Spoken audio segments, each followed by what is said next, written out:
Hello everyone. आज हम लोग करने वाले हैं पंचायती राज सिस्टम। तो पंचायती राज सिस्टम बहुत इंपॉर्टेंट है। जैसे कि हमारे पॉलिटी की सीरीज़ चल रही है, हमने डीपीएसपी कंप्लीट कर लिया, directive principle of state policy, part 4 of the constitution, और जो कि जिसे राज्य के नीति निदेशक तत्व भी कहा जाता है। फिर हमने फंडामेंटल राइट्स भी देख लिए और फंडामेंटल ड्यूटीज़ भी देख ली। हमने प्रेसिडेंट के रिलेटेड सारे आर्टिकल्स देख लिए, समझ लिए, और हमने कुछ इम्पोर्टेंट कमीशंस को भी देख लिया था।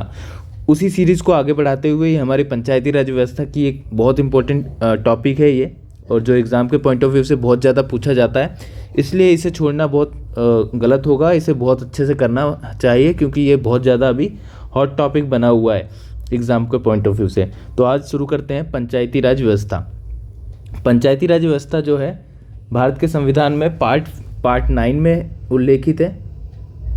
पार्ट 9 ऑफ द कॉन्स्टिट्यूशन में आर्टिकल 243 ए से लेकर 243 ओ तक, 243 ए से 243 ओ के बीच में ये उल्लेखित है।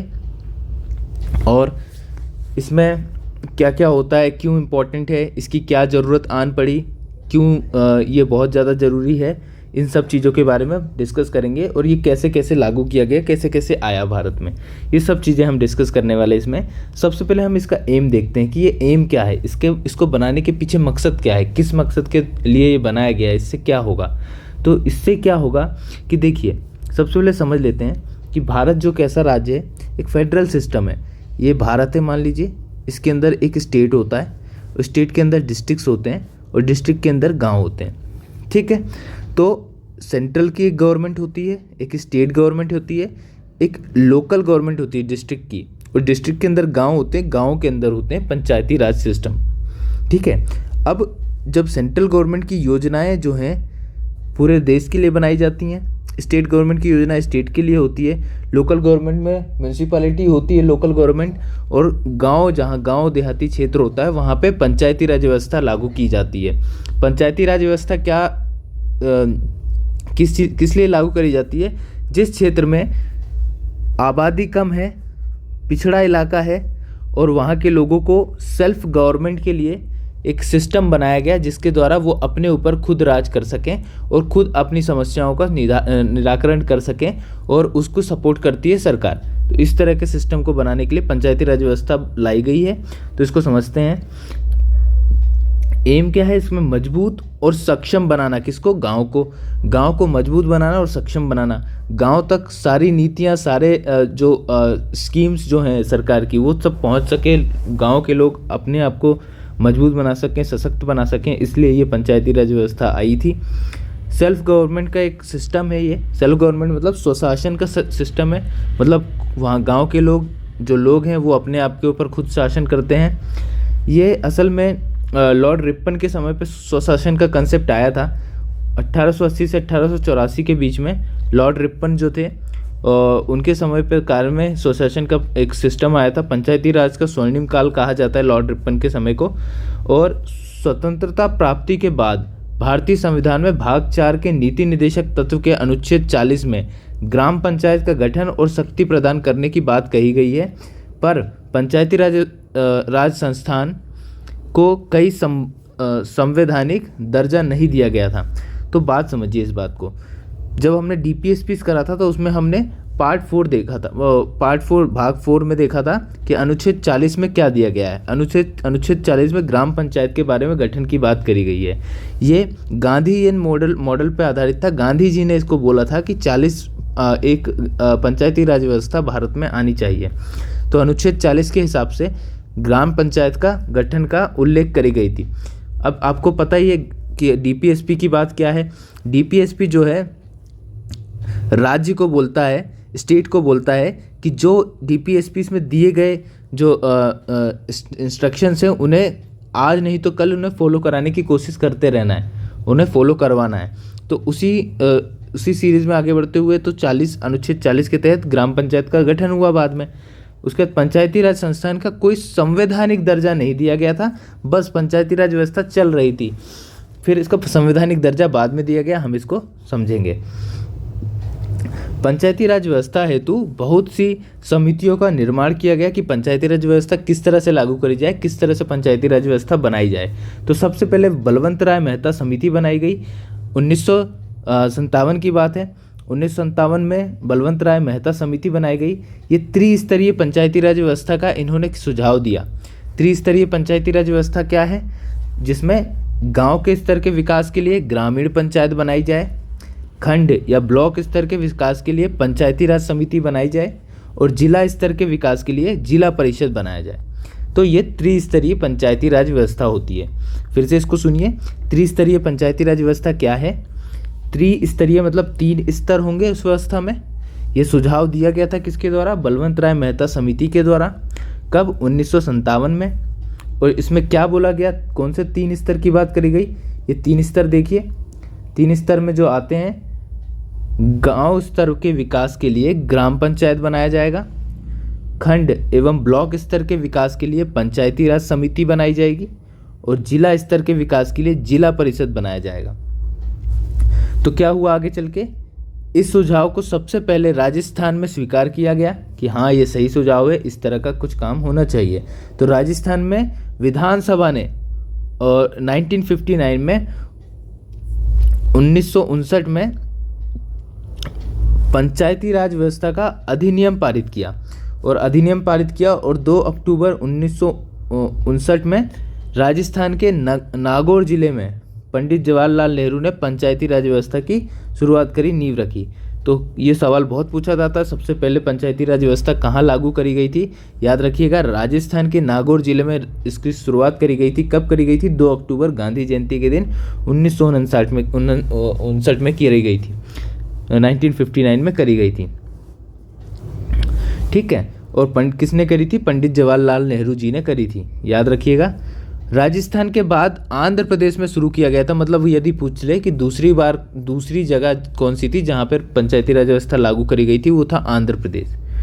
नाउ उसके बाद जो है 1977 में वापस से एक समिति बिठाई गई कि इसको और कैसे सुधारा जा सकता है और कुछ इसके लिए विचार करा जाए। तो इस समिति ने जो है द्विस्तरीय पंचायती राज व्यवस्था का सुझाव दिया। द्विस्तरीय मतलब 2 स्तर होने चाहिए पंचायती राज के। कौन कौन से? एक मंडल स्तर होना चाहिए और जिला स्तर होना चाहिए। मंडल स्तर में क्या बताया गया? मंडल स्तर में मंडल पंचायत हो और जिला स्तर में जिला परिषद हो। मंडल पंचायत और जिला परिषद। तो ग्राम पंचायत की जगह मंडल पंचायत का सुझाव दिया गया था। यहाँ पे ग्राम पंचायत का सुझाव दिया गया था। हमारे बलवंत राय मेहता समिति में ग्राम पंचायत का सुझाव दिया गया था और यहाँ पर क्या है? मंडल पंचायत का सुझाव दिया गया और जिला परिषद, पूरे जिले के लिए एक परिषद बनाई जाएगी। फिर ठीक है, उसके बाद फिर 1985 में फिर से एक समिति बिठाई गई, PV के रॉय समिति बैठी और 4 स्तरीय पंचायती राज व्यवस्था के बारे में इन्होंने बताया कि 4 स्तरीय व्यवस्था होगी तो ज़्यादा बेटर होगा। ये सारी चीज़ें धीरे धीरे विकास हो रहा है। तो राज्य स्तर पर राज्य विकास परिषद बनेगा, जिला स्तर पर जिला परिषद बनाया जाएगा, मंडल स्तर पर मंडल पंचायत बनाई जाएगी और ग्राम स्तर पर ग्राम सभा बनाई जाएगी। तो ग्राम सभा ही बनाई जाएगी। तो इसने और ज़्यादा एलोबरेट कर दिया, बट आप भी जानते हैं कि चीज़ों को जितना ज़्यादा एलोबरेट करेंगे तो कॉम्प्लेक्सिटी भी बढ़ती जाएगी। अब इतने पार्ट में डिवाइड करना भी मुमकिन नहीं होता है। तो अब जो भी है, ये भी अच्छा सुझाव था कि 4 स्तर में रहेगा तो और अच्छे से गवर्नेंस हो सकेगी। बट देखते हैं आगे क्या होता है। फिर क्या हुआ? एक सिंधवी समिति बनाई गई 1986 में और थुंगन समिति बनाई गई 1988 में। ये 73वें संविधान संशोधन 1993 का बेस बने कि इसके द्वारा 73वां संविधान संशोधन, इन्होंने बोला संविधान में इसको संवैधानिक दर्जा देना होगा, तभी जाके कुछ कार्य हो पाएगा। तो पंचायती राज संस्थाओं को संविधान के साथ स्थान दिया गया, संविधान में स्थान दिया गया और संविधान के भाग 9 में 16 नए अनुच्छेद जोड़े गए 243 A से O तक और 11वीं अनुसूची में संविधान में शामिल किया गया। मतलब कि इसको 11th शेड्यूल में भी शामिल किया गया और संविधान के भाग 9 के आर्टिकल 243 A से 243 O में 16 नए अनुच्छेद जोड़े गए। 11वीं अनुसूची में पंचायती राज कार्य निर्धारण के लिए 29 विषय दिए गए हैं, कार्य क्षेत्र दिए गए हैं, उन्हें शामिल किया गया है। 11वीं अनुसूची में 29 विषय दिए गए हैं किस तरह से कार्य किया जाएगा। ठीक है, तो 11वीं अनुसूची मतलब 11th शेड्यूल में पंचायत कार्य को निर्धारण के लिए 29 विषय दिए गए हैं तो फिर से सुनिए इसको। 11वीं अनुसूची में पंचायत के कार्य निर्धारण, किस तरह से ये कार्य प्रणाली काम करेगी उसके बारे में पूरा डिटेल लिखा है। 29 विषय 29 विषय उसमें उल्लेखित हैं 11वीं अनुसूची में। याद रखिएगा 11वीं अनुसूची पंचायती राज से रिलेटेड है। 73वें संविधान संशोधन 1993 में इस कानून के अंतर्गत 20 लाख से अधिक जनसंख्या वाले प्रदेश क्षेत्र पंचायती राज की त्रिस्तरीय प्रणाली के वे लागू करेंगे। मतलब जिस क्षेत्र में जिस जगह जनसंख्या 20 लाख से अधिक है, उस प्रदेश में, जिस प्रदेश में 20 लाख से अधिक जनसंख्या है, उस जगह पर त्रिस्तरीय प्रणाली लागू करी जाएगी और 20 लाख से कम वाली जगह पर द्विस्तरीय प्रणाली लगाई जाएगी। ठीक है, ये क्लियर हो गया। 20 लाख से अधिक पर त्रिस्तरीय, 20 लाख से कम पर द्विस्तरीय रहेगी। इस कानून ने ग्राम सभा को संवैधानिक अधिकार प्रदान कर दिया और प्रत्येक 5 वर्षों के बाद पंचायतों के चुनाव पंचायतों में चुनाव होगा ऐसा बताया गया। अगर पंचायत भंग होती है तो 6 माह के भीतर निर्वाचन होना चाहिए। अनुसूचित जातियों, जनजातियों व महिलाओं के लिए 1/3 सीटों का आरक्षण किया गया। प्रत्येक राज्य में राज्य वित्त आयोग का गठन किया जाएगा। ये इंपॉर्टेंट पॉइंट है कि रूरल डेवलपमेंट मिनिस्ट्री जो है पंचायती राज के विभिन्न अंगों को निगरानी करेगी और ग्राम पंचायत का निर्वाचन कराना राज्य सरकार पर निर्भर करता है। राज्य सरकार मतलब स्टेट इलेक्शन कमीशन जो है ग्राम पंचायत का निर्वाचन कराता है, इलेक्शन कराता है। खंड स्तर पर पंचायती राज समिति एक प्रशासनिक प्राधिकरण है। मतलब खंड स्तर पर पंचायती राज समिति जो है प्रशासनिक प्राधिकरण है। मतलब कि जो पंचायती राज जो समिति होती है वही प्रशासनिक कार्य के लिए जिम्मेदार कहलाएगी। किस स्तर पर? खंड स्तर पर। एक बार और इन सारे पॉइंट को देख लेते हैं। देखिए दोस्तों, इनको बार बार करने से ही याद होता है, बार बार करने से ही ये बार बार याद होगा हमें। ठीक है, इसे जितना ज़्यादा हो सके उसे बार बार देखिए ताकि याद हो जाए आप लोगों को। मैं इंपॉर्टेंट पॉइंट्स रिवाइज करा देता हूं आपको दोबारा से। देखिए, इनमें से कहीं से भी क्वेश्चन पूछा जा सकता है। आजकल डेप्थ की कोई सीमा नहीं है, किसी भी डेप्थ तक किसी भी टॉपिक से सवाल पूछा जा सकता है। डेप्थ बहुत ज़्यादा पूछने लगे हैं, इसलिए ये याद रखिए कि किस तरह से सवाल बन सकते हैं। तो इसलिए ये इम्पोर्टेंट है। कम पढ़िए मगर उसको ऐसा पढ़िए कि वो याद हो जाए।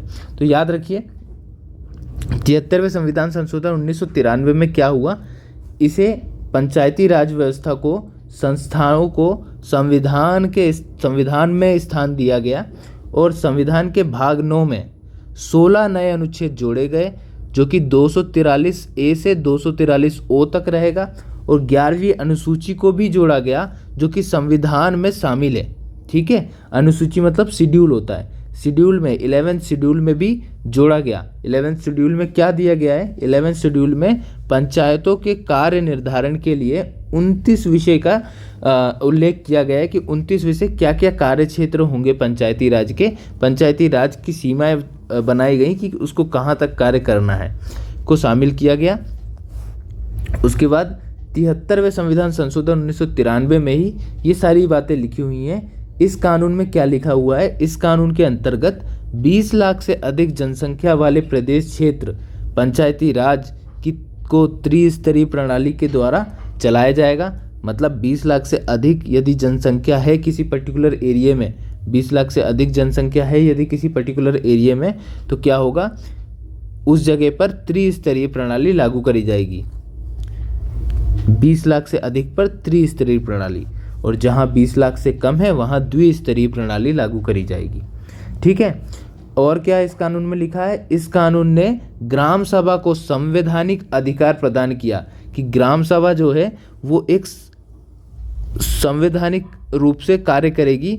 उसमें पंच होंगे, सरपंच होंगे और जितने भी गांव के लोग होते हैं जो 18 साल के ऊपर के होते हैं, इसमें ये बात खास है, 18 साल से ऊपर के जितने भी व्यक्ति होंगे वो सब इस ग्राम सभा के मेंबर होंगे। उस ग्राम सभा के मेंबर होंगे इन द सेंस कि, चलिए मैं इसको समझाता हूँ। इधर देखिए, जैसे कि हमारे देश में संसद है, पार्लियामेंट है।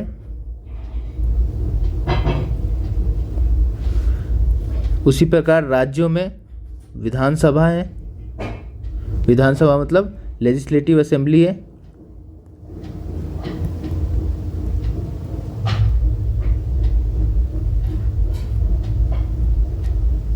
और उसी तरह से ग्राम के इलाके में ये ग्राम पंचायत है, ग्राम सभा बोला जाएगा इसे, ग्राम सभा है, ठीक है। पार्लियामेंट है, लेजिस्लेटिव असेंबली है और ग्राम सभा है। तो ये सेंट्रल लेवल हो गया, ये स्टेट हो गया और ये लोकल है।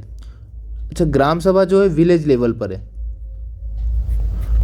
और इससे बीच में एक और आएगा जो कि म्यूनसिपैलिटीज़ होती हैं और वो भी अलग लेवल में डिवाइडेड है। ये म्यूनसिपैलिटीज़ है, ये लोकल लेवल है,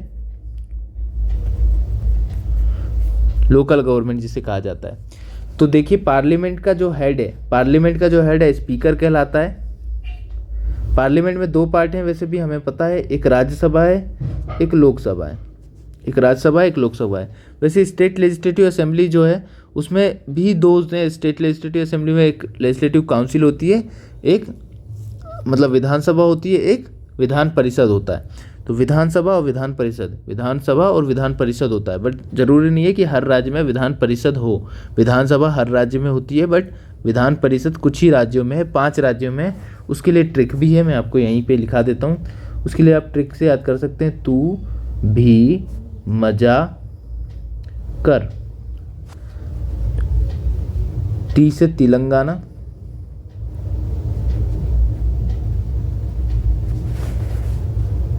यू से उत्तर प्रदेश,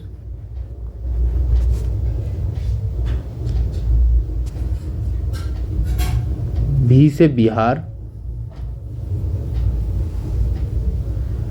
एम से महाराष्ट्र,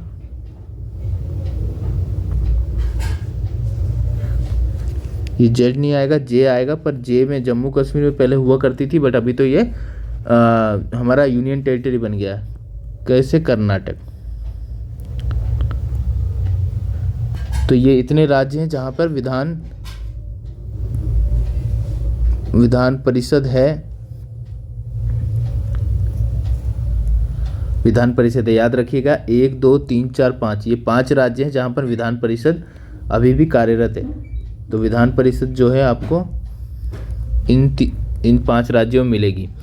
तो उसी तरह से विलेज में क्या होगा, जैसे हम सिर्फ अभी विधानसभा के बारे में बात करेंगे। विधानसभा में एक स्पीकर होगा और विधानसभा में भी और मेंबर्स होंगे बहुत सारे, वो मेंबर्स मिलकर उस विधानसभा को चलाएंगे। वो मेंबर्स अलग अलग, उसमें मिनिस्टर्स होंगे। तो उसी प्रकार से इधर सरपंच होता है जिसको प्रधान भी बोलते हैं। उसके अंतर्गत 5 लोग होते हैं जी, उन्हें कह लीजिए मेंबर बोल लीजिए, वो मिनिस्टर हो गए उस ग्राम पंचायत के। उसके बाद ग्राम सभा के जितने भी मेंबर हैं, वो जो भी गांव वाले हैं जो 18 साल के ऊपर हैं, वो सभी के सभी ग्राम पंचायत के मेंबर कहलाएंगे। वो सभी के सभी जिस तरह से यहाँ विधायक होते हैं, जिस तरह से यहाँ सांसद होते हैं, उसी तरह से यहाँ पे ग्राम सभा के मेंबर्स होते हैं। ठीक है, तो इस तरह से ये हमारा पंचायती राज सिस्टम काम करता है। अब आगे की बात देखते हैं। ये मैंने बिल्कुल बेसिक लेमन लैंग्वेज में आपको समझा दिया कि किस तरह से ये काम करता है। प्रत्येक 5 वर्षों के बाद पंचायतों का चुनाव होगा।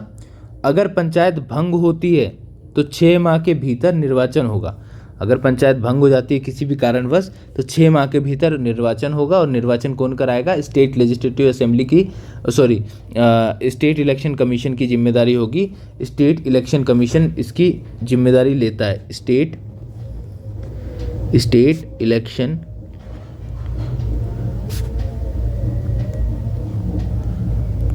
कमीशन, जिस तरह से इलेक्शन कमीशन ऑफ इंडिया है उसी तरह से स्टेट इलेक्शन कमीशंस होते हैं। हर राज्य के पास स्टेट इलेक्शन कमीशन होता है जिसकी जिम्मेदारी होती है लोकल बॉडीज़ की चुनाव कराना। लोकल बॉडीज़ में क्या आता है? म्यूनसिपैलिटीज़ और ग्राम पंचायत।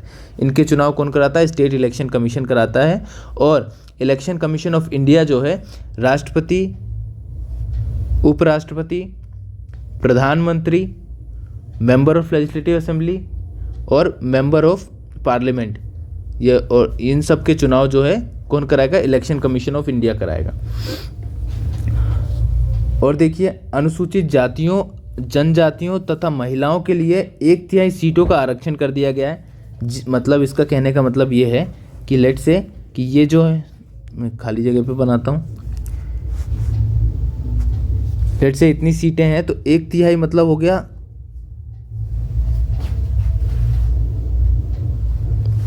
ये इतनी सीटें जो हैं इस पर महिलाएं, अनुसूचित जाति, अनुसूचित जनजाति, अनुसूचित जाति मतलब SC, ST एंड फीमेल, इनके लिए ये आरक्षित हैं। ये सीटें, इतनी सीटें आरक्षित हैं और ये 2/3 सीटें जो है ओपन होती हैं, 2/3 सीटें जो हैं ओपन होती हैं। ठीक है, नेक्स्ट आगे देखते हैं। प्रत्येक राज्य में राज्य वित्त आयोग का गठन किया जाएगा। राज्य वित्त आयोग जिस तरह से सेंट्रल में फाइनेंस कमीशन होता है वैसे ही राज्य में भी वित्त आयोग होता है, उसका गठन किया जाएगा। इंपॉर्टेंट पॉइंट क्या है, इंपॉर्टेंट पॉइंट सुनिए।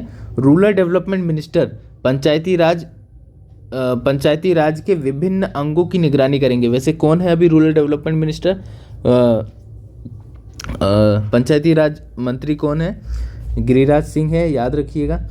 और ग्राम पंचायत का निर्वाचन करना जो है राज्य सरकार की पर निर्भर करता है। राज्य सरकार में कौन कराएगा? स्टेट इलेक्शन कमीशन कराएगा। राज्य सरकार उनको बोलेगी तो इलेक्शन कराया जाएगा। खंड स्तर पर पंचायत समिति एक प्रशासनिक प्राधिकरण के रूप में कार्य करेगी।